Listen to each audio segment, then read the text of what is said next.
Bueno, estamos conectados, ¿no? Vamos a empezar, ¿te parece? Dale, me parece muy bien. Espectacular, buenísimo. Bueno, bienvenidos a todos a esta segunda edición del segundo año de este ciclo Descubriendo el Potencial de la Agricultura Digital. Este espacio que entre Club Actec y la Red Activa estamos construyendo para comprender cuáles son las nuevas posibilidades que tenemos al alcance de la mano y a partir de ahí poder empezar a accionar eh, tareas, destrabar procesos, destrabar un montón de valor que tenemos entre las personas, el equipo y la tecnología que nos rodea y que bueno, nos puede ayudar a hacer las cosas mejor. Buen día formalmente, Vicky. ¿Cómo andás? Buen día, compañero, un gusto saludarlo. Los dos así medio averiados por la tos, pero acá estamos presentes. El cambio climático nos azota un poquito también a nosotros. Menos mal que nos tocó el jueves, porque si hubiera sido ayer se hubieran Sí. asustado si me escuchaban. Muy bien, la verdad que muy contentos bueno, de seguir adelante en este ciclo, acompañando etapa por etapa. Y bueno, siempre con muy buena respuesta de la comunidad que nos acompaña en estas charlas y cada vez se suma más gente y bueno, la verdad que es un placer. Vicky, para siempre tenemos gente nueva y gente que por ahí no es tan nueva, pero nos es un poco más intermitente y los que nos conocen de mucho más tiempo nos van a comprender la paciencia. ¿Nos puedes dar siempre en 2 minutos qué es lo que hace Activa, por qué hacemos este espacio? Dale, con gusto. Bueno, les cuento rápidamente. Activa es un ecosistema de innovación, una asociación civil que integramos todas las empresas que ven ahí abajo: Rigran, Arac, GeoAgro, Altina, América Agro, Cerestolva, Sancor Seguros y Diesel Lange. El objetivo de Activa en realidad es impulsar la adopción de nuevas herramientas tecnológicas en el agro, la innovación, como solemos decir, en pos de bueno, procesos más eficientes, más sustentables. Y entendemos que bueno, hay una gran cantidad de oportunidades que nos brindan estas nuevas herramientas, y sin embargo son pocos los equipos de trabajo que están logrando aprovecharlo. Entonces, trabajamos en conjunto, sumando, por supuesto, este hermoso desafío al club, que es nuestro coequiper en este espacio, eh, para achicar de cierta forma la brecha entre esas tecnologías y los equipos de trabajo, y lo hacemos compartiendo experiencias, facilitándolo de manera regional, y fundamentalmente planteando los resultados que generan estas adopciones para que cada vez más equipos, más ingenieros, más productores se animen a afrontar estos desafíos que muchas veces implica tomar una puntita y empezar a desandar digamos, el camino. Y bueno, de eso se trata en realidad. Me gusta mucho este espacio porque está muy enfocado en la casuística, en compartir historias. Y bueno, nos parece que es una manera, no hablamos de tecnología en sí mismas, sino en uso de tecnologías, la forma en que se hace y el resultado de ese uso. Así que bueno, un placer darles la bienvenida a esta segunda charla. Y bueno, muy felices con todos los que somos y cómo va creciendo este espacio. Como no está Joaco, me va a tocar reemplazarlo en esto de la presentación. Joaquín Piedrabuena es mi socio en Club Actec. Y quiero contarles brevemente 4 pasos que nosotros entendemos como claves en todo el recorrido de la innovación. Y este nos parece el primero porque es el más importante de todos y por eso le damos tanta importancia a esto. O sea, el primero es darse cuenta. Si uno no se da cuenta, no genera un salto de conciencia de que hay una nueva manera de poder hacer, para poder hacer las cosas, no vamos a poder traccionar los demás. Después de que nos dimos cuenta de ese salto, esa nueva posibilidad, bueno, voy a tener que medir, ¿sí? ¿Dónde estoy parado contra esa realidad? ¿Dónde está mi espacio de mejora? Y después tengo que transitar ese espacio de mejora. Tengo que cerrar esa brecha. Bueno, en estos 3 pasos trabajamos con el equipo de Vicky muchísimo eh, para después poder pensar, sí, una vez que estamos todos digitalizados, podemos compartir datos, podemos hacer análisis con eh, herramientas nuevas digitales y podemos armar un mundo hasta de ciencia ficción. Pero si no empezamos por el principio, no nos damos cuenta y no empezamos a cerrar esa brecha, nada del futuro va a ser posible. Así que, bueno, sigamos evangelizando. Programa de hoy. Y antes de empezar, quiero agradecerle primero a la gente de Corbus, una solución para digitalizar el control de cosecha, que nos acompaña hace tiempo, grandes amigos de la casa. Así que agradeciéndole a Mariano Odino en particular, queremos ir al espacio de hoy. Esta charla o esta conversación sobre pre-cosecha barbecho. Dijimos que esto era un círculo, que esto terminamos con la gestión del año pasado, de la campaña pasada, hicimos los aprendizajes, bueno, tenemos que empezar a cuidar el lote, tenemos que empezar a juntar agua, tenemos que mantener el lugar limpio. Y vamos a tener 3 conversaciones. Una primera que la tuvimos que grabar para evitar problemas tecnológicos y se van a dar cuenta sobre el final que hicimos bien en hacerlo así. Vamos a hablar con el ingeniero Javier Torres. Javier trabajó durante más de 20 años con la familia Buratovich entre Arrecifes y el Chaco. Y ellos han sido pioneros, han sido, si no los número 1, los número 2 en dimensiones. Ya se hacía algo en Maní, como por ahí puede llegar a decir, en esto de las pulverizaciones selectivas. Y nos interesaba muchísimo el testimonio y de los aprendizajes y dónde veían valor. Después vamos a ver ya otros 2 casos de uso de tratamiento de malezas con Ezequiel Martoglio y con Tomás Pérez Marino, que creo que están los 2 por ahí, así que por lo menos ya nos saludamos. Así que, si les parece, vamos con la grabación de Javier. Solamente para ponerlos en contexto, les decía, son pioneros, son la primera empresa, y si no la primera, dentro de las primeras 3 que trajeron esta tecnología, la adaptaron y la ejecutaron de manera masiva en sus... Bueno, él va a contar un poco del campo, no voy a spoilear. Así que desde ese testimonio es de donde que queremos conversar. Así que, Vicky, cuando quieras darle play, creo que son 12 o 13 minutos, vamos con Javier y retomamos la conversación. Dale, confírmenme por favor si se escucha bien. Y acá estamos con el ingeniero Javier Torres, a quien le quiero agradecer muchísimo la predisposición para poder estar con nosotros. Tenía un inconveniente, no iba a tener seguridad de tener conectividad el jueves, y ante eso dijo, por favor, grabémoslo, porque si se me corta en el medio va a ser un lío, vamos a poner nerviosos a todos. Buenas tardes y para vos y para todos los que están prendidos hoy, lo que va a ser el jueves a la mañana. Bueno, te comento un poquito el recorto, como me estabas consultando. Durante 21 años estuve trabajando con una empresa de la cual estaba sembrando 20.000 hectáreas de campo propio en la provincia del Chaco, campos que van desde la localidad de Gancedo hasta el Impenetrable, en Castelli. Siempre la prioridad de la empresa fue maximizar y ser eficientes en cada hectárea que se sembraba.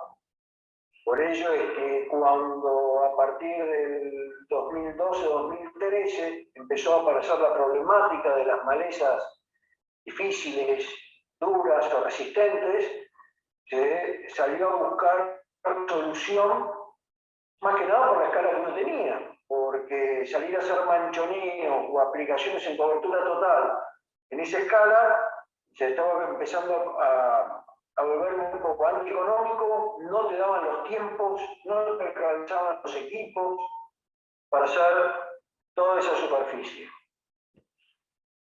Y decime, perdón, te corté.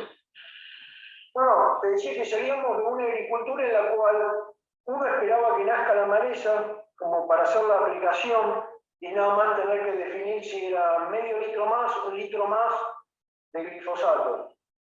Y con esto de las resistencias y las tolerancias, tuvimos que empezar a trabajar de otra forma. Evitar que nazca la maleza. Y la maleza que había sobrevivido, empezar a trabajarla de otra forma. Pero ¿qué pasaba? Esas malezas nacían de una manera aleatoria o en manchones en diferentes lugares del lote.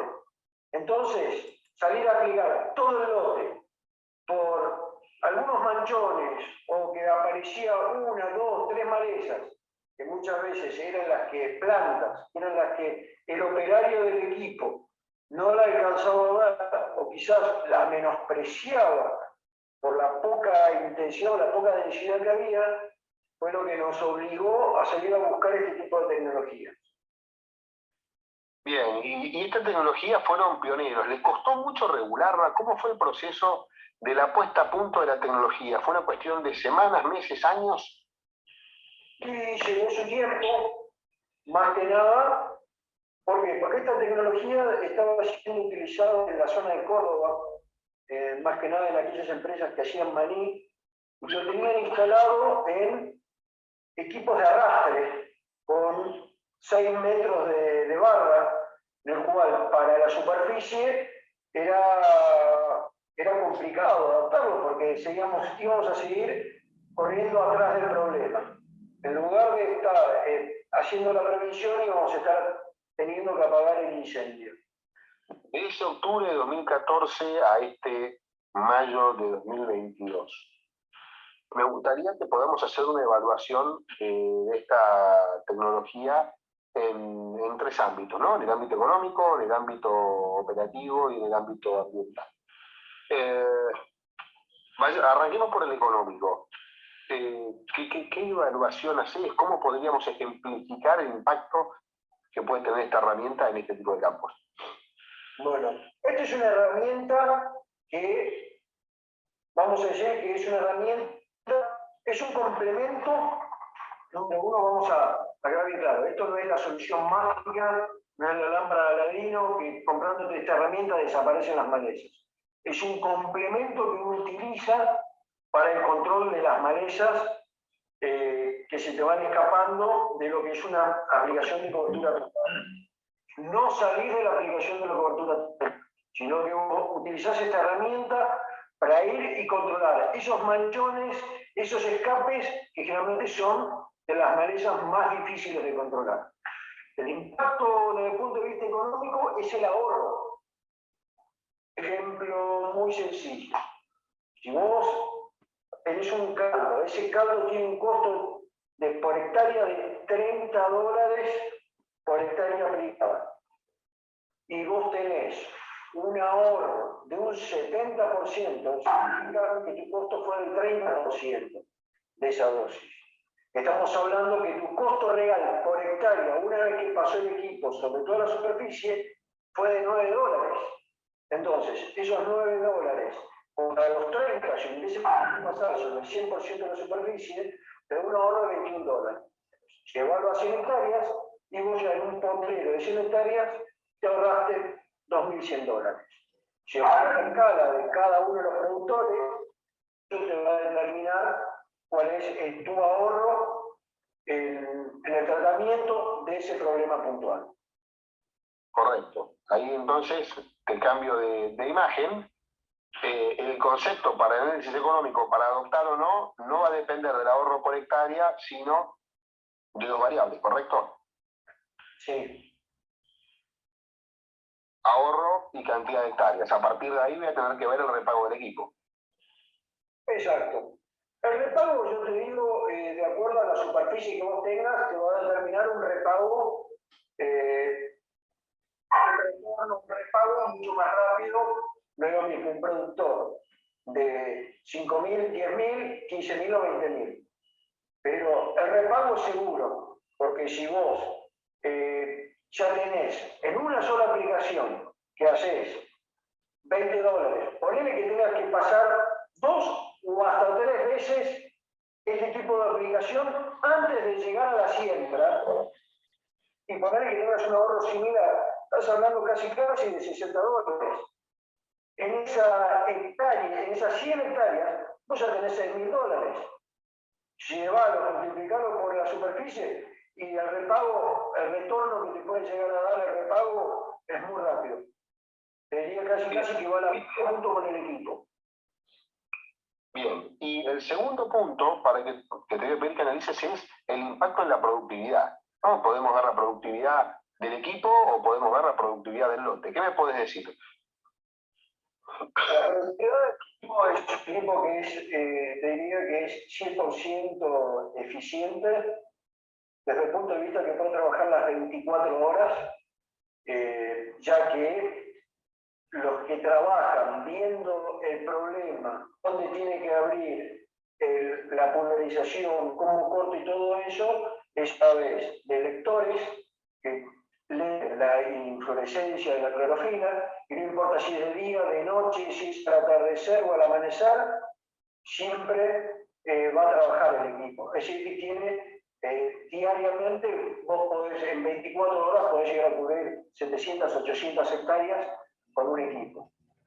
Después también la productividad está dada de este equipo, ¿por qué? Porque vos la cantidad de tiempo muerto, parado en la cabecera del lote, cargando agua, cargando los insumos y todo eso es mucho menor, porque vos estás teniendo, vos en vez de aplicar 100 litros en una hectárea, estás aplicando, vamos a poner un ejemplo, un 30%, vos nomás estás aplicando 30 litros, es decir que por cada cargada te rinde 3 veces y hasta 4 veces lo que te podría rendir una aplicación en cobertura total. Eso desde el punto de vista de productividad del equipo. Y después desde el punto de vista de la productividad-producción, vos estás llegando a un lote limpio, está llegando a una siembra controlada con malezas, mucho más tranquilo de malezas, y en zonas marginales, como puede ser el caso del NEA, el NOA, y algunas otras zonas del país, vos estás llegando con una mejor economía de agua, porque lo que vos estás buscando al controlar las malezas es de mantener una recarga de tu perfil, que sabemos muy bien de que en todas esas zonas marginales el agua es uno de los recursos más importantes dentro del suelo que vos tenés para obtener una buena producción. Bien, y hay una tercera variable, que es la ambiental, que cada vez viene con más fuerza. ¿Qué nos podés comentar de eso? Bueno, esta tecnología se podría desde el punto de vista ambiental. La número uno sería la menor carga de agroquímicos que estaríamos utilizando en nuestra explotación, que está ordenada por el ahorro que se está dando este sistema de polarización. Estamos hablando de ahorro 70 a un 80% de la carga de agroquímicos que actualmente utilizarían en la cobertura total. El otro impacto ambiental es el menor uso del agua que estarías utilizando. Es un menos volumen de agua para cubrir una misma superficie, más considerando que como esta tecnología se está utilizando en zonas marginales, entonces con agua de calidad cuesta o tener que hacer el viaje de 30 kilómetros para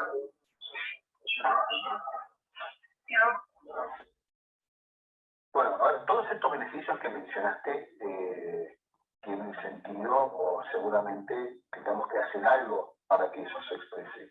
¿Cuáles son las claves en este uso de esta herramienta que dijiste que era buenísima pero no mágica? Bueno, lo más importante de todo es tener una foto de la realidad de cada ley.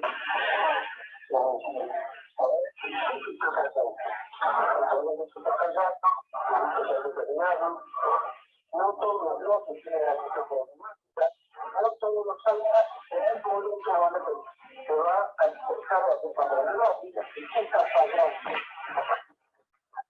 ¿Cuáles son las herramientas que tenemos para poder solucionarlo? Para eso, comenzar cuáles son las maneras para la calidad. No inventando un lote para estos problemas, hacer otra de las herramientas que es fundamental. Todos sabemos cómo se maneja y cómo nos encontramos que maneja vamos a tener. ¿Cuáles son las herramientas que tenemos para solucionar el problema que se nos presenta en la vida? La herramienta que está empezando a funcionar es esta utilización internacional. es una tecnología que llegó para quedarse y que, bueno, es una novedad, vamos a tener que son años, 20 años, ya es una práctica común. Pero es fundamental conocer las herramientas que ponemos en nuestra empresa para saber si son efectivas. Pero son efectivas para el control del problema que tenemos y las maneras que tenemos.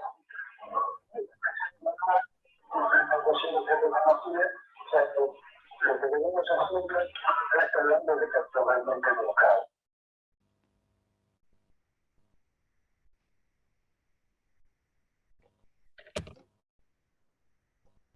Bueno, menos mal que lo habíamos grabado. Como pudieron ver, la tecnología nos estaba desafiando. Hubiera sido genial tenerlo, Javier, por toda la experiencia acá.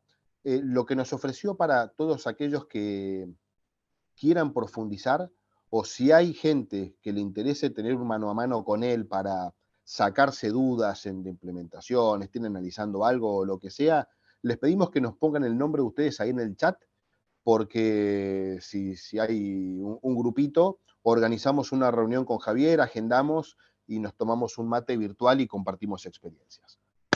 Terminamos con Javier, y vamos a el siguiente paso de esta reunión.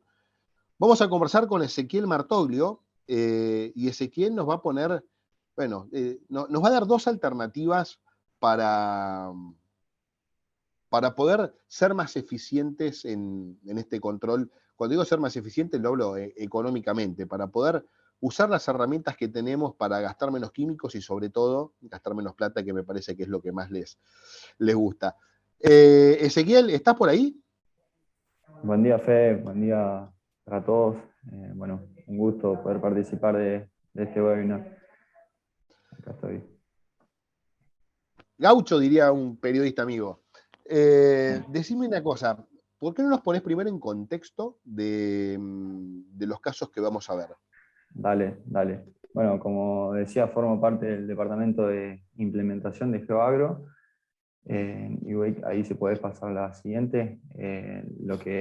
Bueno, le voy a comentar dos casos en donde, usando imágenes satelitales, pudimos realizar un manejo por ahí diferente para el control de malezas predominantes adentro del lote, en zonas muy puntuales dentro del lote.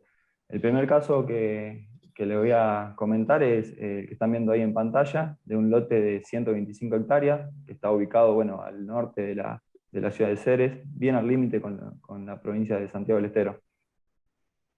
Bueno, este lote presentaba malezas de hoja ancha, que fueron ahí, como dice, se realizó una cobertura total, pero el problema que teníamos en este caso era con el sorgo de Alepo, con el maicillo, en donde se lo encontraba, digamos, en zonas bien marcadas adentro del lote.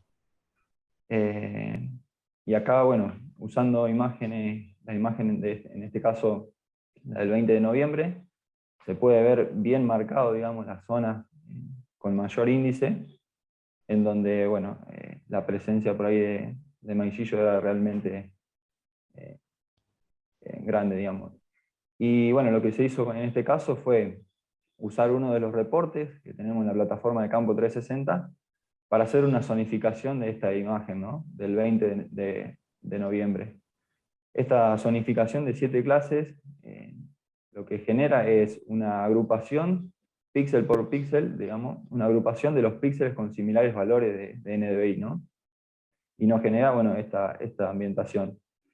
Lo que van a ver también en el reporte es que, bueno, se genera este gráfico de doble entrada, en donde las barras nos van a estar representando la superficie que representa cada una de esas clases, y la línea de puntos son los valores de NDVI. Bueno, resaltando los promedios de cada de cada una de esas clases, ¿no? De esas 7 clases. Acá por ahí un dato que está bueno tener en cuenta es que valores por encima de 0,2 ya nos deberían estar llamando la atención para ir a hacer algún monitoreo, ¿no? A campo, para verificar por ahí presencia por ahí de maleza. Y bueno, con esta... Sí. A partir de esta imagen, empezaste a pensar la prescripción, ¿no? Exacto. ¿Qué objetivo te propusiste y cómo hiciste el diseño de toda esa prescripción? ¿Y qué trabajo le ibas a hacer al lote? Bueno, principalmente el objetivo principal fue ahorrar insumos y apuntarle, digamos, las zonas de maicillo, ¿no? Donde teníamos realmente a esos manchones grandes de sorgo Alepo. Que bueno, y bueno, para responder a esto, digamos, lo que hicimos fue agrupar las clases para armar la prescripción. Agrupamos las clases que veíamos, las últimas 4 clases, con valores más altos de NDVI. Agrupamos esas clases y generamos esta prescripción que ven en pantalla, una prescripción tentativa, en donde decidimos que bueno, la dosis que se iba a aplicar era de 60 litros por hectárea y lo que es con simbología roja no se iba a aplicar.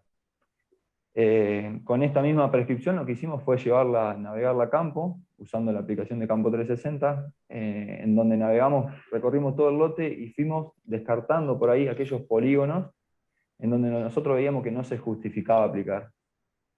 Entonces, principalmente por ahí los polígonos que fuimos descartando son aquellos que vemos por ahí más que nada en la transición entre lo que era, se iba a aplicar y lo que no se iba a aplicar. Y fuimos registrando todos esos puntos donde podíamos reducir incluso aún más esta prescripción tentativa, ¿no?, que habíamos generado al principio. Si querés, Vicky, ya puedes pasar a la siguiente, en donde, bueno, van a ver cómo de todos esos puntos que nosotros marcamos en la recorrida a campo, pasamos de una prescripción tentativa donde se iba a aplicar aproximadamente el 40% del lote, y bueno, reducimos esa prescripción a una prescripción definitiva donde se termina aplicando solamente el 17% del lote. Bueno, ya esa misma tarde nomás se corrigió esa prescripción y en la tarde-noche del mismo día se realizó la aplicación. Ahí pueden ver el mapa de aplicación a la derecha.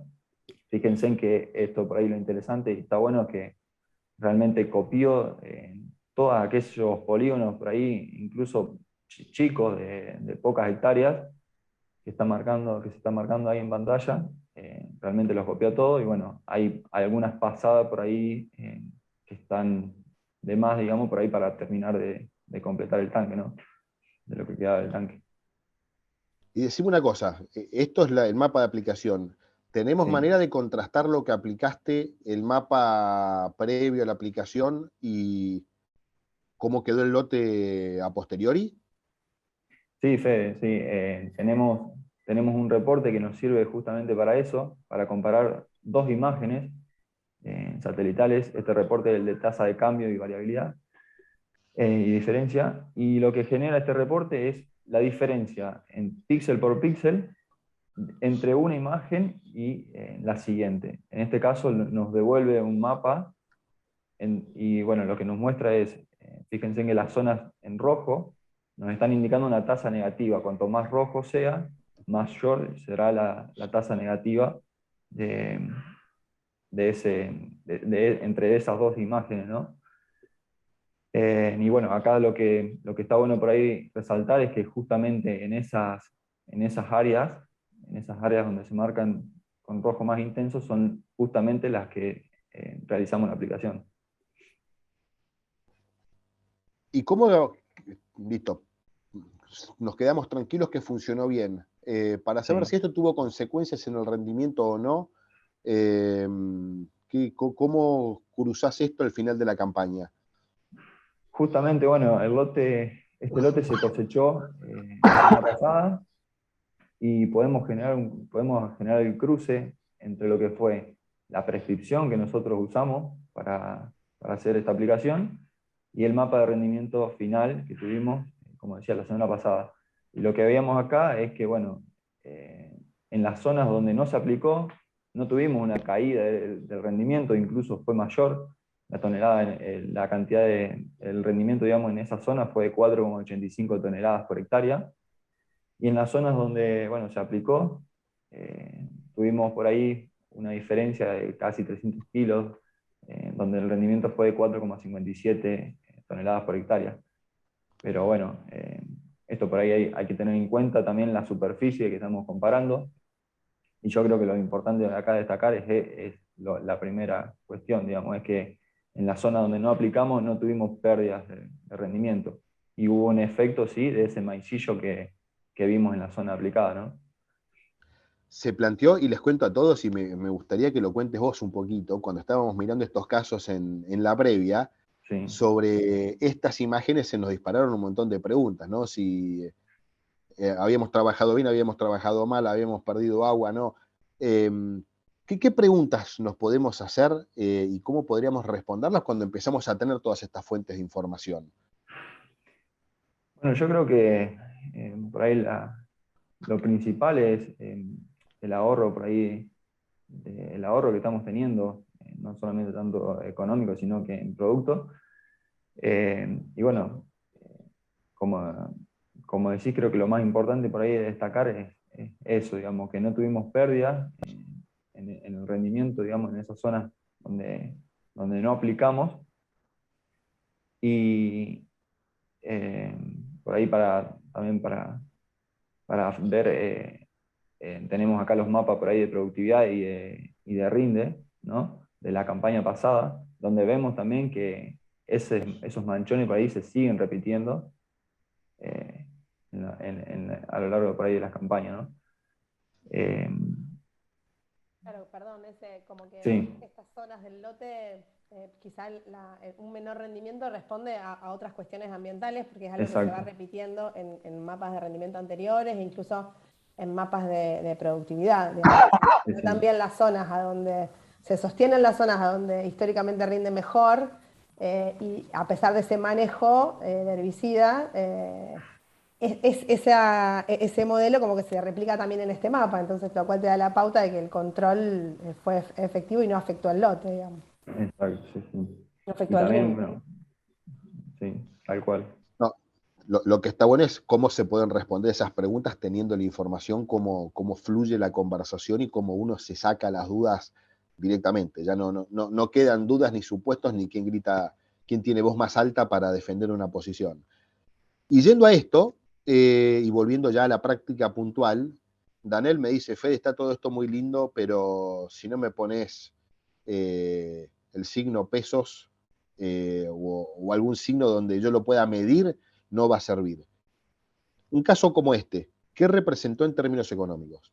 Bueno, acá para mostrar lo que fue los resultados económicos, en esta tabla lo que ven es una comparación entre lo que fue la aplicación que se realizó contra una suposición, digamos, de lo que hubiera sido una cobertura total. Y el impacto por ahí económico, fíjense en que es realmente significativo. Tenemos una diferencia de $16 por hectárea a favor de la aplicación que se realizó y una diferencia, bueno, de $2.000 totales eh, en todo el lote, ¿no? Decime En una cosa, una esto sola es aplicación de graminicida, digamos, interesante el resultado Sí. económico. no, y esto para contrastar con el caso anterior, esto es con la tecnología convencional, por decirlo de alguna manera. Exacto, sí, sí, es una pulverizadora, digamos, que tiene disponible la empresa, en la cual, bueno, cargamos la prescripción, una John Deere, y bueno, y se pudo realizar el trabajo, digamos. Eh, y bueno, donde se ven, digamos, realmente, no solamente el resultado económico, fíjense que tienen la descripción también de los litros que se usaron por hectárea, y, y bueno, realmente por ahí la diferencia es muy significativa, ¿no? Y te hago una última pregunta respecto a esto antes de ir al otro Sí. caso, si no tengo la tecnología. Esto es una tecnología rara, es una tecnología de vanguardia, es una tecnología que la tenemos disponible en los equipos y no la usamos porque no somos conscientes de que está ahí al alcance de la mano. Sí, sí, tal cual como decís, Fede. Es una tecnología que muchos por ahí la tienen disponible.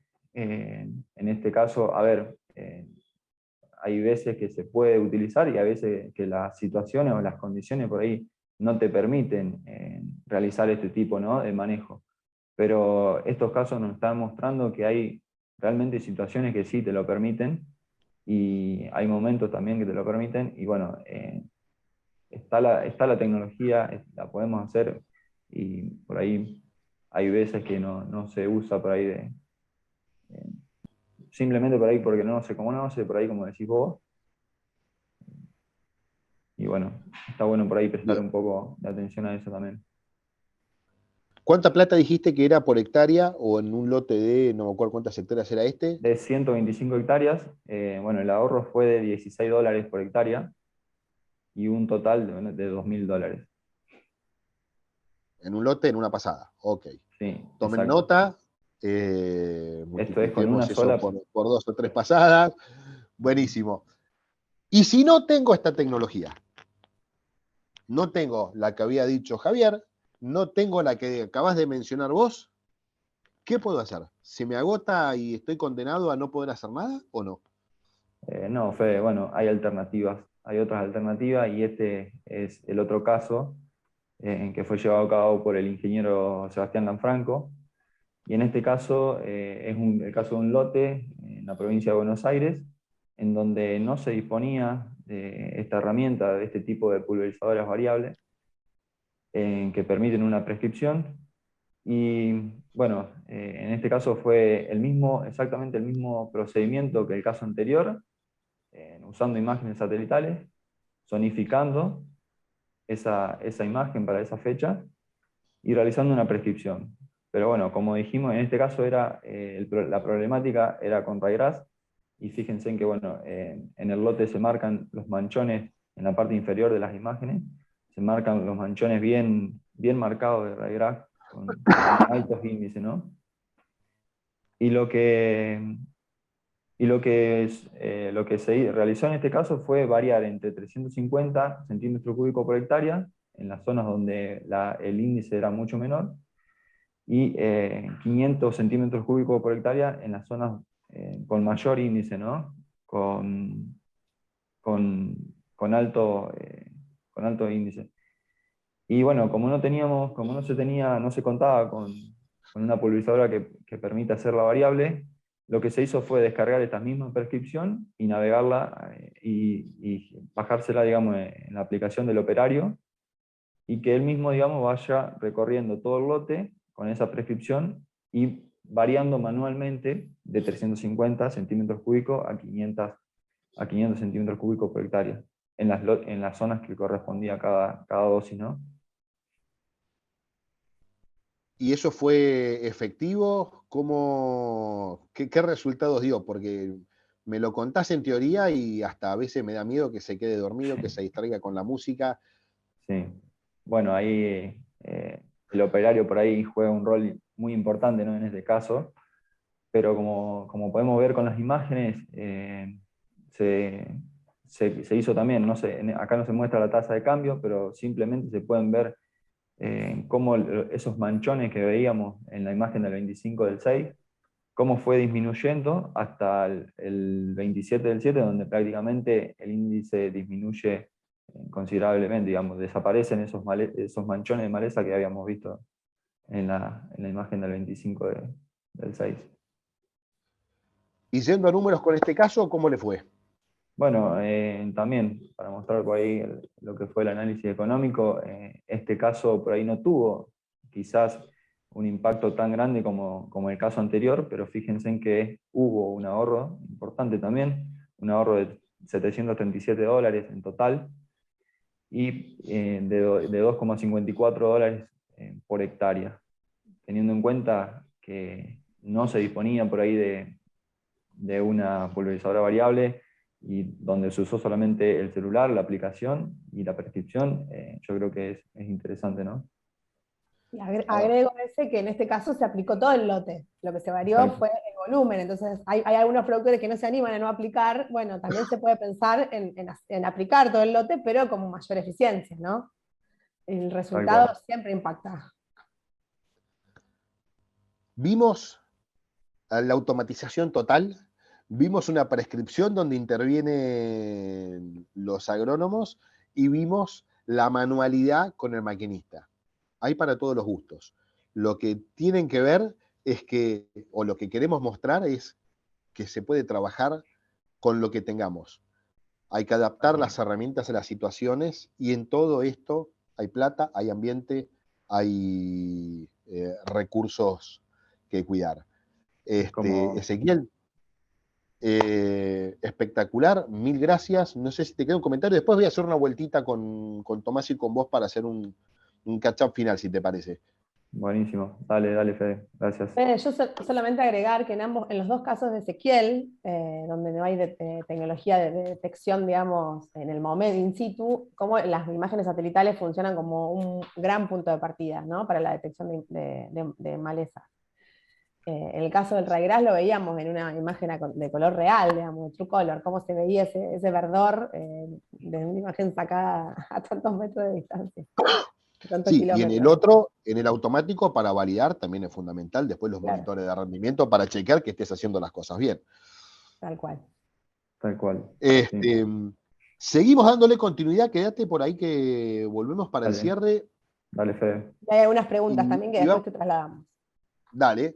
Y vamos con Tomás Pérez Marino, que está en la zona del sudeste, en Bellamar. Aparte hemos pasado por todos lados. Venimos del norte, vamos para el sur. Zafó el temporal. Buen día, Así ¿me que, escuchan ahí? ahora sí. ¿Cómo En están? esto de empezar a pensar la parte, o empezar a pensar ya en la nueva campaña, nos vamos a correr un poquito de proceso y vamos a ir avanzando sobre eh, la fertilización previa. Pero, ¿por qué no nos ponés primero en contexto de la zona, los cultivos, el sistema que usan de trabajo para poder entender el caso? Bueno, buen día. Primero saludarlos, pedirles disculpas porque no puedo hacer funcionar la cámara de la aplicación. Tenemos algunos inconvenientes con el servicio de internet rural, pero bueno, con que se escuche supongo que es suficiente y es lo importante en esta conversación. Bueno, como les decía, trabajo en Bellamar Estancias, que es una empresa que tiene varios campos a lo largo del país, pero puntualmente en el sudeste bonaerense tiene 3 establecimientos. Uno de ellos es el Bonete, que es el campo que me toca administrar.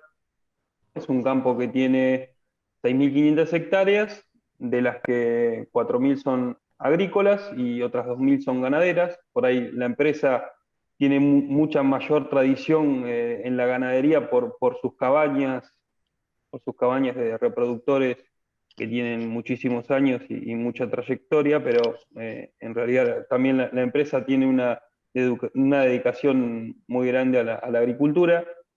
Es un campo propio, que la mayoría de las labores agrícolas son tercerizadas, como en la mayoría de los casos en la zona, que además los cultivos que se producen son los comunes, digamos, son cereales y oleaginosas, lo que está mayormente difundido en la zona, pero también son zonas trigueras, son zonas paperas, perdón, y que en los últimos años también ha ingresado el cultivo de semillero de maíz con bastante frecuencia en las rotaciones.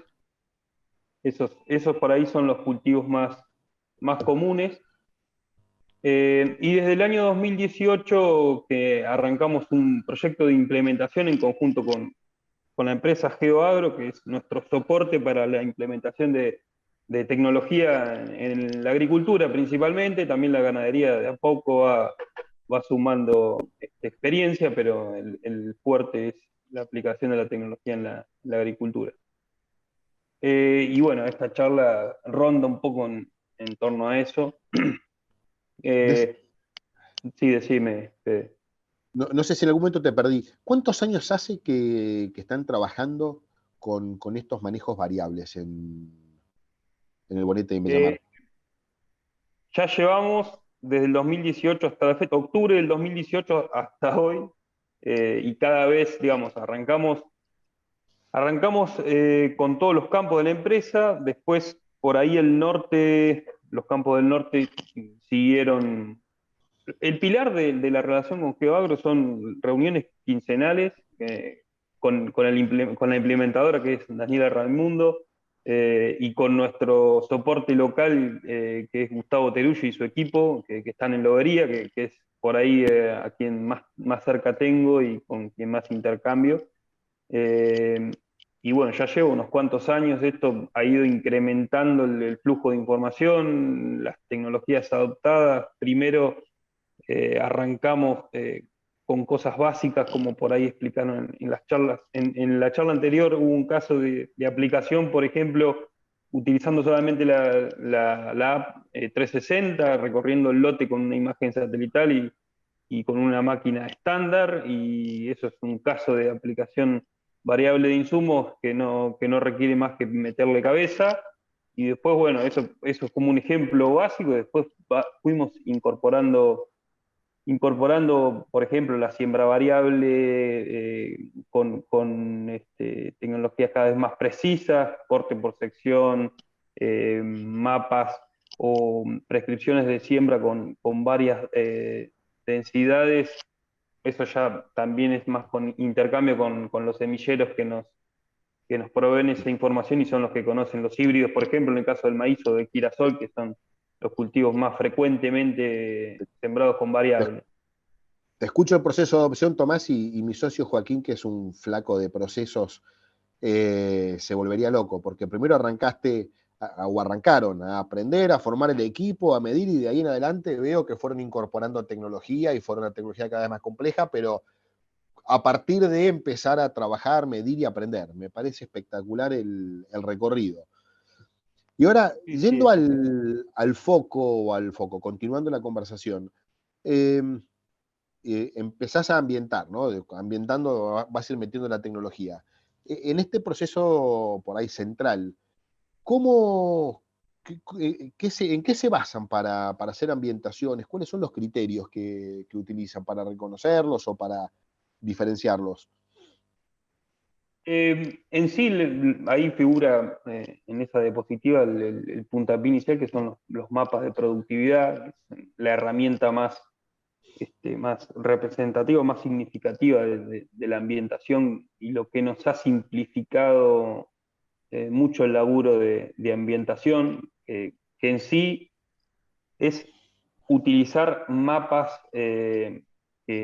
o sea, cada mapa tiene su productividad anual, dependiendo del cultivo que ocupó cada lote dentro de la rotación. Eso es muy importante, o sea, a la hora de evaluar una serie de mapas que, si querés pasar un segundito a la próxima diapositiva para dar un ejemplo, esa primera imagen de mapa de productividad que tiene unas 7 clases distintas de intensidad de un color, que en un momento específico del año, más que nada en los periodos críticos del cultivo que uno dice que hubo en tal año, se utiliza el índice verde de ese cultivo en ese momento como para indicar productividad, para indicar, en ese caso, la intensidad de algún índice o algo que representa productividad en el lote. Se trata de acumular o de apilar varios mapas. En nuestro caso, como les decía, el sudeste es una zona papera, por excelencia. En el campo, el cultivo de papa ocupa una parte importante de la producción, digamos, no es posible hacer una gran superficie porque por rotación uno tiene que volver a papa como mucho 4 años después, o si no más. Es un cultivo que se hace en convencional, con inversión de los horizontes superficiales de los lotes, entonces es difícil hacerlo con mucha frecuencia, y es un antecesor o un cultivo que lo que hace es distorsionar estos mapas de productividad, porque un cultivo intensivo, con riego, con alta fertilización, por lo tanto, cuando nosotros hacemos los análisis de mapa de productividad, para poder ambientar, sacamos los años en los que en el lote en cuestión hubo cultivo de papa, para sacarle lo que habitualmente decimos que es el ruido en la productividad de esos lotes. Así que bueno, ese es el puntapié inicial. Después, obviamente, lo que hemos venido haciendo en estos años es ir a cada lote, utilizando la aplicación y haciendo recorridas dirigidas, que es lo más práctico y lo que más tiempo te ahorra, porque en un campo tan grande, hacer una recorrida muy, muy extensiva no nos rendiría, porque hay otras tareas más que tienen que ver con lo cotidiano, que bueno, eso es más largo de explicar, pero el hecho de ir georreferenciadamente a cada clase de esos lotes, fundamentalmente validar es ir con un penetrómetro. Acá las limitantes que tenemos es la profundidad de suelo, digamos, no ponemos en duda la calidad o, digamos, el estado estructural y nutricional que tienen los suelos, pero sí, por ahí lo que nos limita es el tamaño de la maceta. Y la forma de validar es esa, ¿no? Ir a cada zona y tratar de evaluar empíricamente lo que es la profundidad de los distintos ambientes, para después cruzarlo con mapas de rendimiento que gracias a este proceso de implementación de tantos años hemos ido ordenadamente, y gracias a GeoAgro que nos ordenó toda la información que nosotros generamos, que fue una de las partes fundamentales de toda esta implementación. Disponemos de mapas de rendimiento bien hechos, gracias a que también se ha ido instruyendo a la parte de los contratistas y a los operarios de las máquinas para hacer mapas de rendimiento de calidad. Ese mapa de rendimiento es el combustible básico de todo esto. Si no tenés el mapa, podés ambientar, pero no tenés el número o no tenés la diferencias significativas entre ambientes. A nosotros cruzar los mapas de productividad con los rendimientos nos da la seguridad de que si vos agrupás, por ejemplo, en 3 ambientes para simplificar un poco el manejo, o no hacer hacer tantos ambientes, estás seguro que las diferencias de rindes entre cada ambiente no son gran cosa, o si tenés algo bien contrastante entre los 3 ambientes que por ahí terminamos armando en casi todos los lotes. Esto es un denominador común, después puede tener algunas variantes entre lotes o entre prácticas. Hemos usado 7 densidades distintas en maíz porque la maquinaria ha ido mejorando, los monitores de siembra y ese tipo de tecnología también ha ido mejorando y nos ha permitido incluir más variedades. Y el mapa, digamos, el mapa de aplicación, que es la resultante, por ejemplo, en una siembra o en una fertilización, son cada vez más precisas. También eso nos ha dejado... ¿Sí, me escuchás? Sí, te escucho perfecto. Sí. Cuando empezás a sistematizar toda esta información, más metodología de trabajo, ¿no? Son, digo, pierna derecha y pierna izquierda, vas avanzando. Tengo datos, puedo decidir, incorporo tecnología, tengo más datos y voy validando continuamente. ¿Cómo haces en un ejemplo práctico para, ya algo más avanzado, cruzar esta ambientación con más de una variable? ¿No? Estamos acostumbrados a hacer, bueno, separo el lote alto, no sé, loma, media loma, abajo, y con eso voy andando. Fue una práctica habitual de hace, no sé, 10 años. Ahora, cuando empezás a tener toda esta información de fertilización más planimetría, por ejemplo, ¿cómo repercute en un caso concreto en tus decisiones? Bueno, por ahí tiene que ver con lo que sigue, ¿no? Pero el cruzamiento de esa información es fundamental para tomar las decisiones, por ejemplo, en el uso de insumos. O en el nivel de fertilización. En este caso puntual que estamos mostrando en esta presentación es el caso del fósforo, que es un nutriente que tiene una dinámica distinta por ahí al otro macronutriente que es limitante en la producción de cereal, sobre todo trigo y maíz, que son los fuertes de esta zona, sobre todo el trigo, una zona netamente triguera, y la dinámica del fósforo nos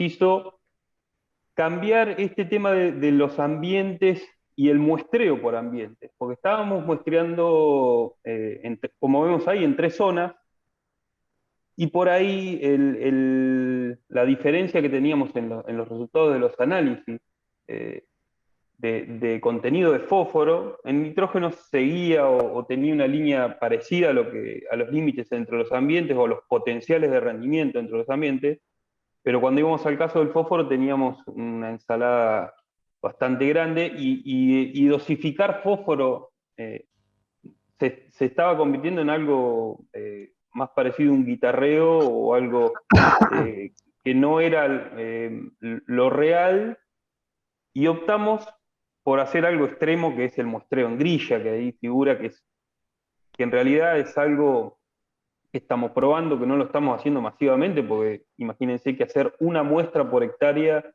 de cada lote es algo económicamente difícil de hacer y de convencer a alguien que lo pague, y además es difícil de practicarlo todos los años, con todas las cosas que hay para hacer, sumarle algo así, bueno.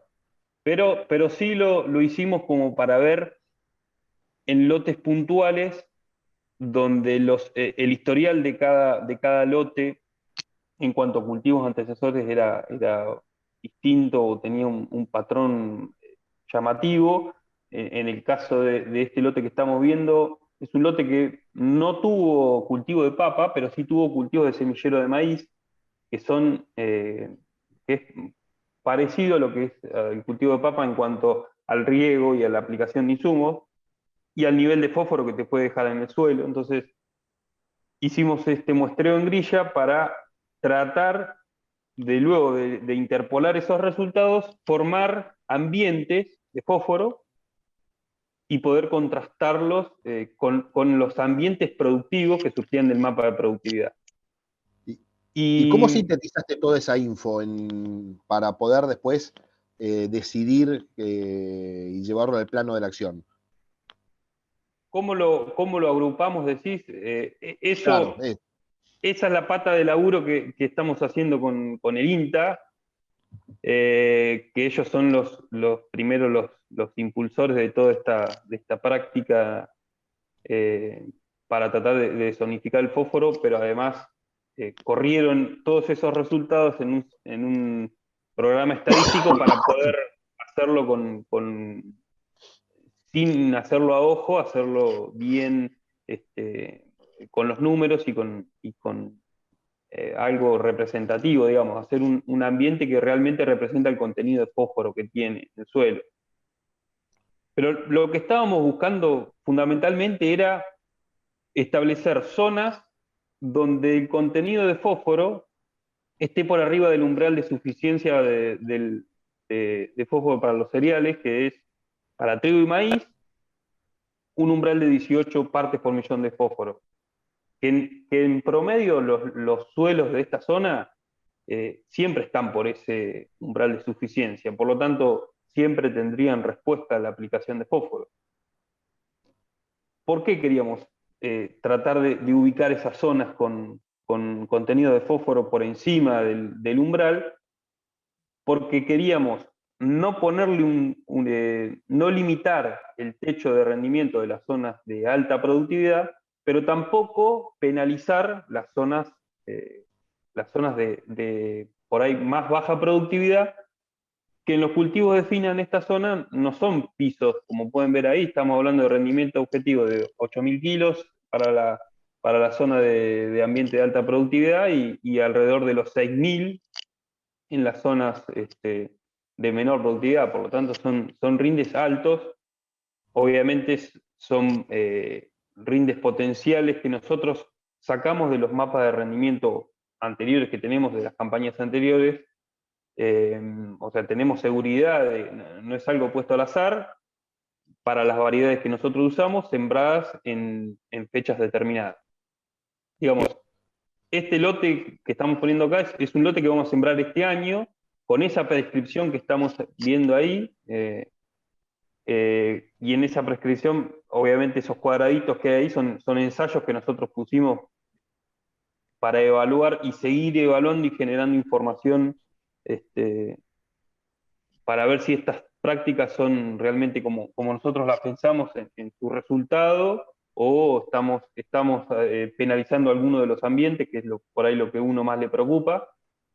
Pero si todo esto fuera coherente, si nosotros en la zona donde ahí dice 21 hectáreas, el color marrón, no deberíamos aplicar fósforo. ese no deberíamos aplicar fósforo, nos permite a nosotros trabajar con dosis más altas, más dirigidas y más precisas en la zona donde estamos por abajo del umbral de suficiencia de fósforo y donde sí tendríamos mayores respuestas.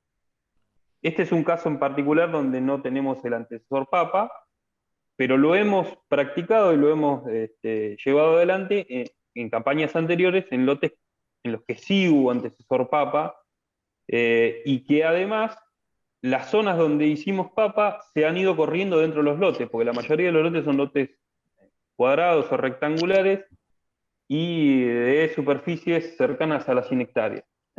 Entonces, por ahí los círculos de papa a lo largo de la historia del campo han ido cambiando de lugar, y el contenido de fósforo tiene una variabilidad realmente para prestar atención y para profundizar este tipo de prácticas y de Tomás. hacerle un perfil de nutrientes como el fósforo para poder aplicar más precisamente. Sí, decime. No, quiero subrayar, cuando uno avanza, cuando uno se empieza a acostumbrar a usar herramientas, el potencial que nos dan las herramientas. Imagínense a la vieja usanza, estoy contando ambientes y ensayos y tenés no menos de 8 cuadraditos donde estás midiendo. O sea, le propones a cualquiera que deje este ensayo, que coseche, no sé, el día de mañana, dejando los ensayos y los testigos para cosecharlos después, te manda al demonio. Entonces, la cantidad de conocimiento que podemos ir generando y perfeccionando nuestro sistema es infinito y depende de nuestra voluntad. Y me encanta esto, primero para que cuando termines el ensayo lo vuelvas a contar el año que viene, o a fin de campaña, pero poder mirar el potencial que nos da, que podamos... arrancamos hoy con algo automático y fuimos viendo distintas herramientas y acá podemos ver el objetivo final, ¿no? Podemos llegar a todo esto. Y me queda una última cosa que le quiero pedir a Vicky, porque estuvo buenísimo que plantees lo de los ensayos, porque en esto de las planificaciones, así como vos te hiciste todas estas preguntas, cualquiera se puede hacer preguntas en su propio campo. Y esto me parece que forma parte de esto del momento de presiembra, de este momento que estamos tranquilos y saliendo más tarde de casa, bueno, meter un poquito de cabeza en lo que podemos hacer. No para seguir ahora porque ya estamos empezando a cerrar, pero sí para dejarles el gancho para la próxima y poder pasar a las preguntas. Sí, ¿Qué nos puedes decir, Vicky, de esto de los ensayos?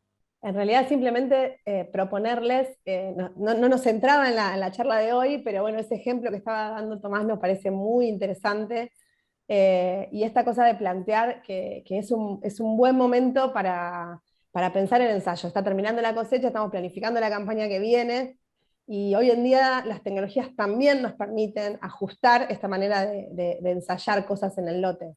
Y bueno, por supuesto tener en claro que es algo que está bueno planificar, teniendo en claro qué es lo que le quiero preguntar a los datos, qué es lo que quiero ensayar precisamente, qué hipótesis estoy manejando, y tener en cuenta fundamentalmente esto también que decía Tomás, ¿no? Que al poder digitalizar el ensayo, se me abren múltiples oportunidades después de análisis de datos.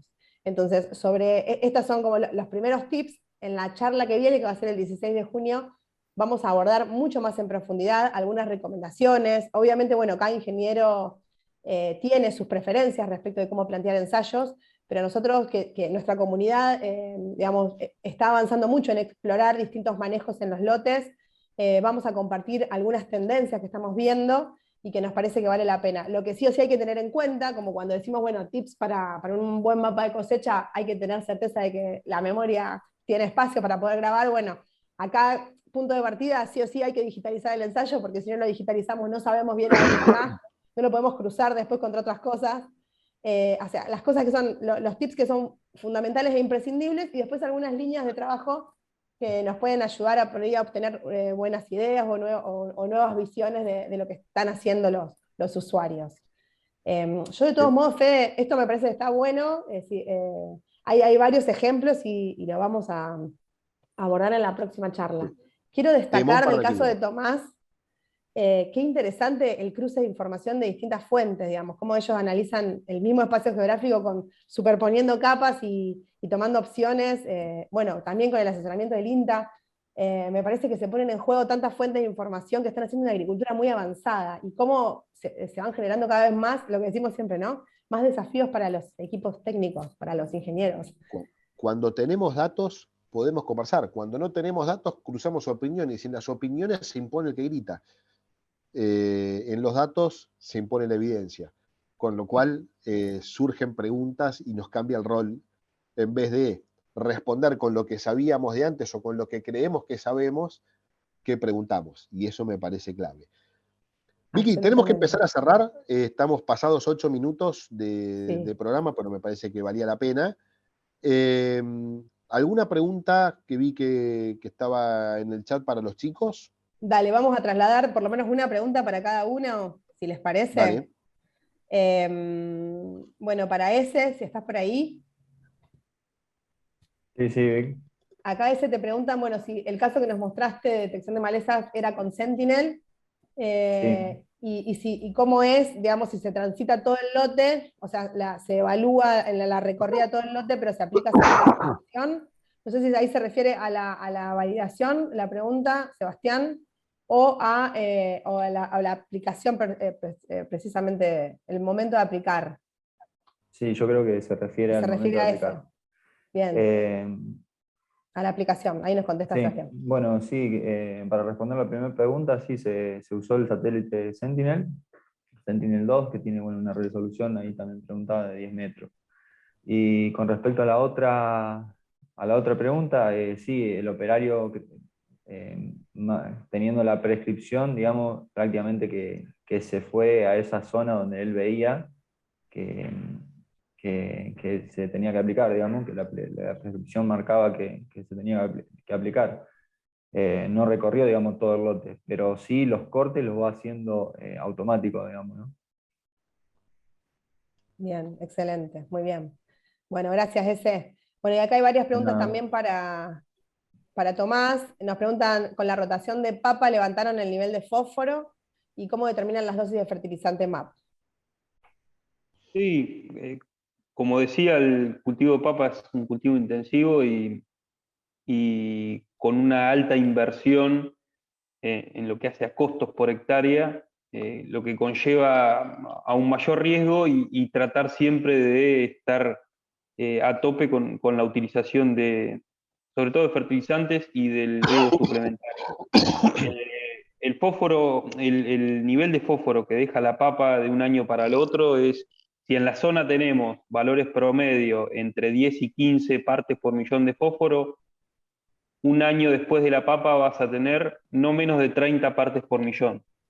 Por lo tanto, vas a tener una zona bastante importante de cada lote, dependiendo de la superficie de papa que haya tenido, por supuesto, ¿no? Pero sí superficie significativa como para decir ese residual de fósforo que deja el cultivo de papa de alguna forma, sobre todo hoy, que por ahí no entró, pero hoy se hace clave con el precio que tiene el fertilizante. El año pasado, en la práctica que evaluamos todo esto de hacer el muestreo por grilla e interpolado de fósforo, nos dejó un margen superior en la práctica variable de $50 por hectárea con un fósforo con el precio del MAP de $600. Hoy el MAP está arriba de los 1.200, o sea, precio casi el doble o más del 80% del precio del año pasado. Por lo tanto, este tipo de prácticas van a tener seguramente un rédito mucho mayor en esta campaña.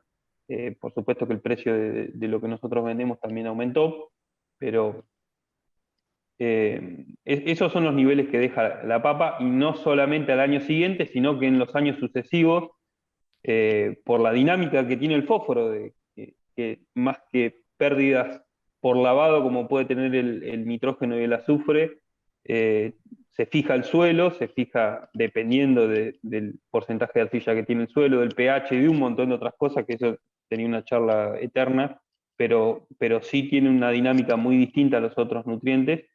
y se hace clave en un campo que es propio y que también se ha utilizado prácticas que tienden a mantener, a reponer lo que el cultivo se lleva, o sea, a cumplir con el índice de suficiencia ese que hablamos de fósforo, pero también de enriquecer en casos puntuales, como para construir fósforo, que en algún momento se lo llamaba, creo que hoy también se lo llama así por lo que veníamos hablando, ¿no? Que el fósforo tiene una dinámica que nos permite, si se quiere, hacer caja de ese nutriente y ir manejándolo distinto a lo que manejamos, por supuesto, el nitrógeno y el azufre, que son los otros dos macronutrientes que limitan acá la producción de grano.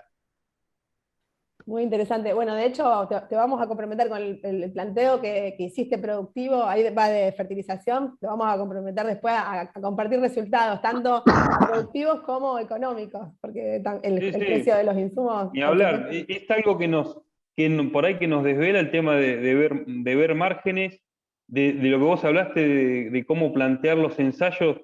Por ahí el campo se ha convertido en un ensayo a gran escala, pero la parte económica no la descuidamos nunca en los análisis de campaña y en el cruzamiento de los mapas, de las prescripciones y de las prácticas variables, versus los ensayos fijos que dejamos para compararse y para sacar los diferenciales de márgenes, ¿no? Eso lo tenemos medido de varios años, y para para esta campaña que está por arrancar bueno, que se está planteando ahora de movida, vamos a tener no solo ese lote, sino varios lotes con ensayo como para evaluar la parte, sobre todo la parte económica. Obviamente va a ir de la mano de la parte productiva que tiene que ver sobre todo con el rinde.